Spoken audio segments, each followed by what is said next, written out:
ये जानते हुए कि तुम हमें कत्ल के इल्जाम में गिरफ्तार करके पुलिस थाने ले जा रहे हो, हम बिना हुज्जत के तुम्हारे जीप में बैठ गए। जानते हो क्यों? मशहूर कहावत सुन रखी होगी तुमने, मार के सामने भूत भी भाग जाते हैं, और फिर पुलिस की मार। तुम्हारे जैसों को मैंने कई बार अपनी पतलून गिली करते हुए देखा है। देश पांडे, कौन से थाने ले जा रहे हो? बांद्रा? अरे दूत, जरा इस बेचारे को बता दे कि बांद्रा पुलिस स्टेशन का इंचार्ज लोटाराम सवेरे सवेरे किस मंदिर के दर्शन करके काम पे जाता है, बता दे। अरे सरकार के पैरों की जूती को तो वो अपने भगवान की मूर्त मानता है। और रोज सवेरे घर आके पहले जूते पॉलिश करता है, तब थाने जाता है। इन जूतों को पॉलिश करता है, इन जूतों को। पॉलिश महंगा है तो नाक रगड़ो सरकारी कुत्ते।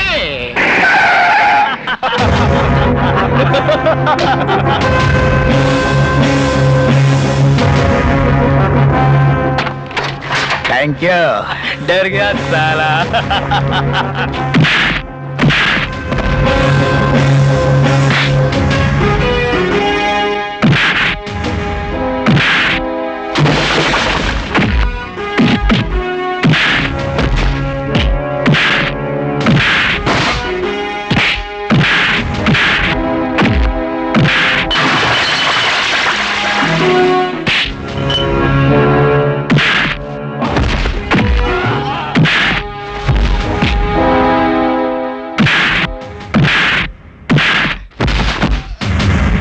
अब बोल, कहाँ पॉलिश करनी है? सर आपके जूतों पर सरकार।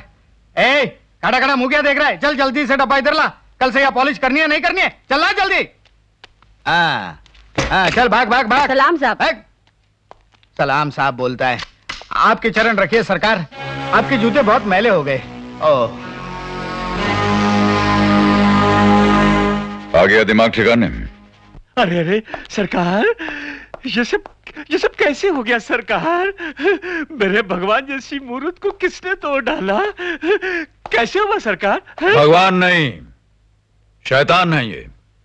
तुमको बीच में बोलने के लिए किसने बोला? हवलदार जी। कांस्टेबल्स, अरे जल्दी जाओ और गरम गरम हल्दी वाला दूध लेकर आओ। और सुनो जी सर। 5-6 ग्लास लेकर आना। सेठ जी के बॉडीगार्ड्स की बॉडी भी सेठ जी की तरह टूटी हुई है। सरकार, ये सब कैसे हुआ? किसी छत से गिर गए थे या किसी बड़ी बस के नीचे आ गए थे? बुलडोजर देखा है इंस्पेक्टर? बुलडोजर ना देखा हो तो इस आइडेंटिटी कार्ड को देख लो। इनके चेहरे का नक्शा कैसे बदल गया तुम्हारी समझ में आ जाएगा। अरे कौन सा identity card? Amar senior superintendent of police, crime branch. Sir लोटे की पेंदी काट दी जाएगी ये नहीं सोचा था तुमने? हाँ? ऊंट जब तक पहाड़ के नीचे नहीं आता अपने आप को सबसे ऊंचा समझता है। पहाड़ जैसे ब्रिजमान के दोस्त को तुमने ऊंट की ऊंचाई देखकर हवालात में बंद कर दिया। हाय नहीं सरकार, नहीं। सांप के कांटे का इलाज हो सकता है, लेकिन आपके इस दास के कांटे का इलाज नहीं हो सकता। मैंने झट से उससे पूछ लिया, पंचनामा तैयार किया है क्या? उस खून का कोई चश्मदीद गवाह है? तो उसने धम से ये कागज मेरे हाथ में थमा दिया सरकार।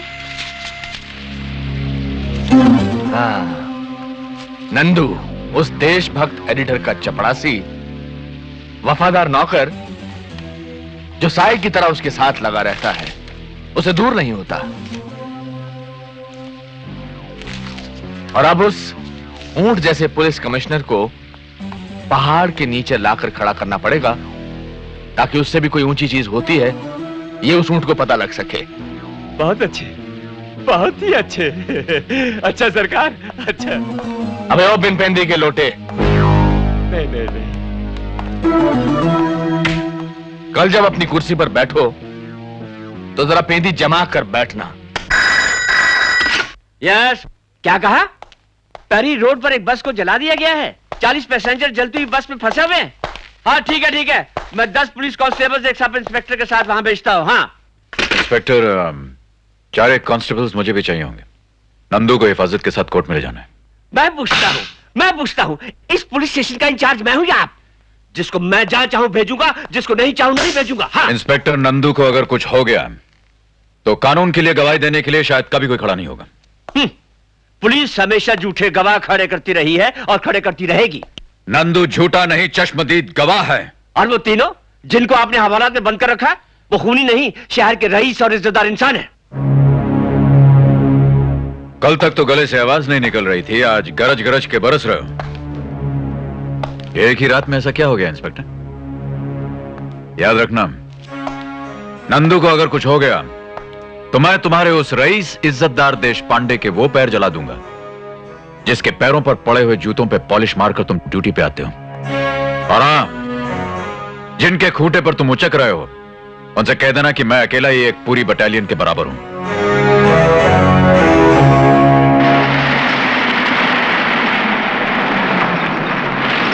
बस 2 मिनट नंदू, मैं उन तीनों को लेकर अभी आया। कांस्टेबल, देखो जरा इधर ध्यान रखना। हाँ साहब। ये सरकार की अमानत तो है ही, मेरी भी अमानत है, समझे? जी साहब। ठीक है।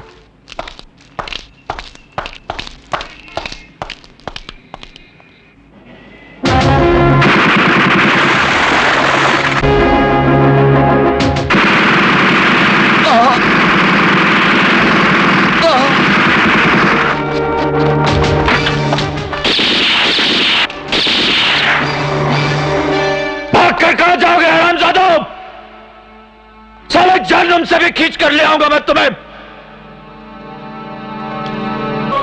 नंदू, नंदू, नंदू, नंदू, आंखें खोल। मम्मी, माँ, नंदू, नंदू, छोटू, तुम संभाल। नहीं, नहीं, नहीं नंदू, नंदू जाना नहीं, जाना नहीं नंदू। मैं अपने खून की एक एक बूंद तेरे शरीर में भर दूंगा नंदू, तू जाना नहीं। मैं एक एक बूंद भर दूंगा तेरे शरीर में नंदू, नंदू, नंदू, नंदू, नंदू। अपना वादा याद रखना, तेरी गरीब माँ अपना सब कुछ तुझे दे रही है।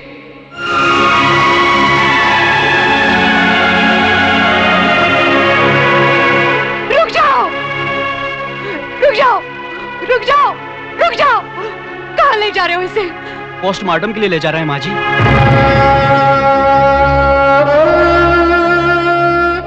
सुना तूने? देख रहा है, देख रहा है ये क्या है? मेरे नंदू की लाश है ये। तूने ही तो कहा था ना कि मेरे नंदू को कुछ हो ही नहीं सकता। हाँ, तो फिर ये क्या है? क्या है ये? देख ये क्या है? देख, मुझे मेरा नंदू वापस ला दे। दे दे मेरा नंदू मुझे वापस। माँ जी, मैं खबरदार जो मुझे माँ कहकर पुकारा। तू खूनी है, मेरे बेटे का कातिल है। कमीने, मुझे छूकर तूने कसम खाई थी कि अगर कुछ होगा तो तेरे बड़े बेटे को होगा, तेरे छोटे बेटे का बाल तक बांका नहीं होगा। कहाँ गई वो तेरी कसम? वर्दी और मिलने वाले, मैं पूछती हूँ कहाँ गई वो तेरी कसम? उतार दे ये वर्दी, फेंक दे ये बिल्ले। तू इन्हें पहनने के लायक नहीं है। इन्हें पहनकर तूने मेरे बेटे को मरवा दिया। इसके बजाय तेरी लाश क्यों नहीं गिर गई? एक गरीब माँ का सब कुछ लूटने वाले, मुझे मेरे बेटे की लाश तो दिलवा दो। अगर पोस्टमार्टम बहुत जरूरी है तो मेरा एक एक अंग कटवा लो, लेकिन मेरे सुंदर बेटे की लाश को ना बिगाड़ो, ना बिगाड़ो। अरे अरे अरे अरे, कैसी बिलक बिलक कर बेचारी रो रही है। हैं? उजाड़ दी ना बेचारी की कोख। हम तीनों कोर्ट में गए थे, जज साहब ने बाइज्जत बरी कर दिया हमको। बोले कि सीआईडी ब्रांच के सीनियर सुपरिटेंडेंट ऑफ पुलिस को फौरन हाजिर किया जाए।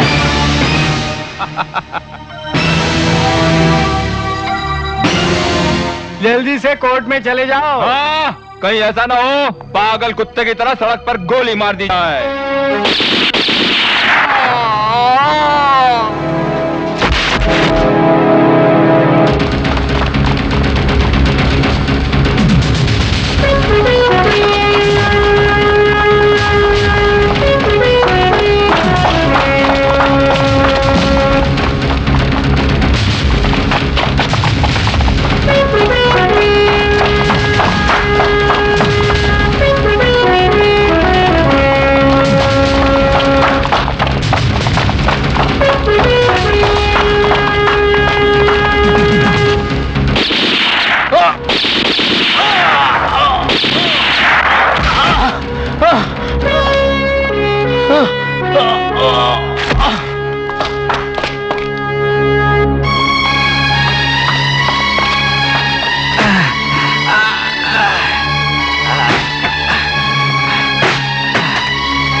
लीजिए जज साहब, हथियार भी है, गवाह भी है, कातिल भी है और सड़क पर पड़ी हुई देशपांडे की लाश भी। दो चार इसी तरह मार दिए गए तो फिर अपराध ना होगा, माओ की कोख न उजड़ेगी, वतन जेरबार ना होगा। दीजिए मुझे फांसी जज साहब, अभी और इसी वक्त। यह मत कहिएगा कि कानून आपको इसकी इजाजत नहीं देता। अगर यही आपका कानून है तो इसे बदलने की आप में हिम्मत है? बोलिए, जवाब दीजिए। यह देश पर कुर्बान होने वाला एक सिपाही बोल रहा है जज साहब, कोई अपराधी नहीं। इस सोते हुए देश को झंझोर डालिए जज साहब, काट डालिए इसके वो अंग जो सड़ गए हैं। कितनी लाशें शमशान ले जाएंगे आप?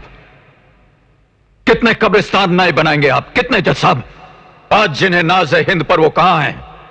बुलाइए उन्हें जज साहब, दिखाइए उन्हें, और अगर वो सो गए हो तो भगवान के लिए जगाइए उन्हें। ताज़ीरात हिंद दफा 302 के तहत अमर को फांसी की सजा सुनाई जाती है। रुक जाइए जज साहब, इसे फांसी का फैसला सुनाने से पहले एक बात बार बार गौर से सोच लीजिएगा आप। ये देश का सिपाही है, वो सिपाही जिसने बचपन से मेरी आंखों के सामने इस देश की धरती को अपने खून से सींचा है। अपनी जान पर खेलकर इसने ऐसे कारनामे किए जिसका कर्ज ये देश ताजिंदगी नहीं उतार सकता। ये अगर सोया है तो देश के लिए, जागा है तो देश के लिए। इसने एक एक सांस ली है तो इस देश की खातिर, और आज इसकी सांसों को, इसके दम को इस देश का कानून कब्ज कर लेना चाहता है। क्यों? सिर्फ इसलिए कि इसने 3 विद्रोहियों को खुलेआम सड़क पर अपने हाथों से मार डाला।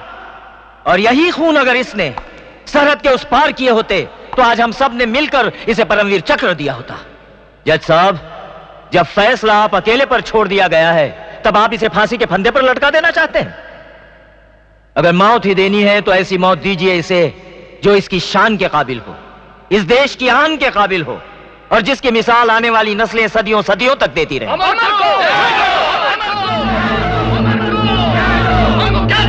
ये शोर जो आप सुन रहे हैं उन हजारों लोगों का है जिन्होंने इस अदालत को चारों तरफ से घेर लिया है। जज साहब, इस शहर की हर सड़क ने अपना मुंह आपके फैसले की तरफ मोड़ दिया है, और बाहर कानून की गोलियां उन्हें रोकने का प्रयास कर रही हैं। मैं सिर्फ 10 तक की गिनती गिनूंगा।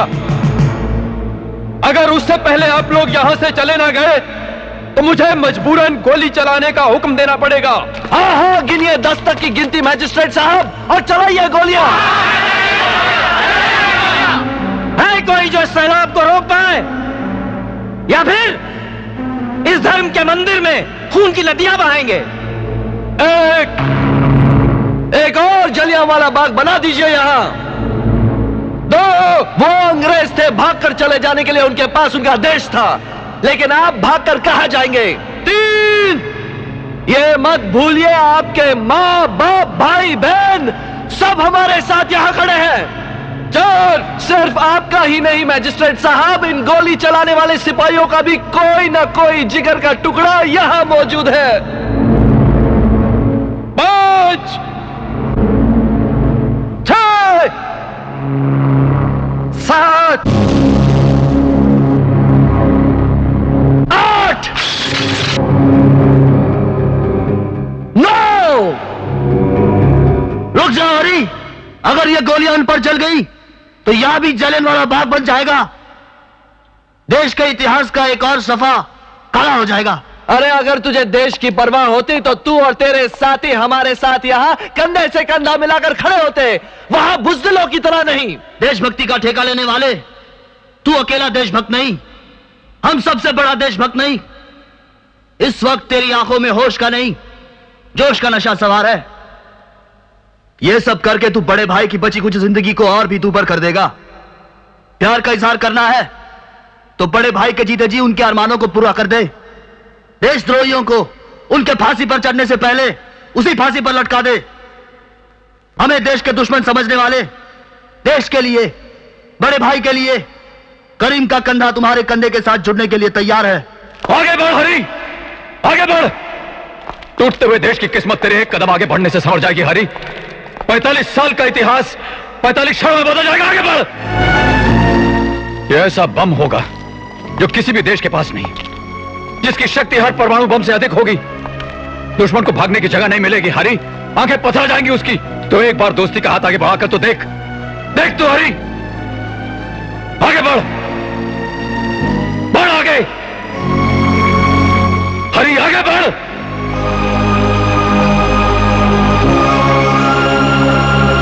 उठो जवानाने वतन, बांधे हुए सर से कफन, उठो गगन की ओर से, गंगो जमुन की ओर से, पंजाब के दिल से उठो, सतलुज के साहिल से उठो। आवाज तो हम एक है, हम एक हैं, हम एक हैं।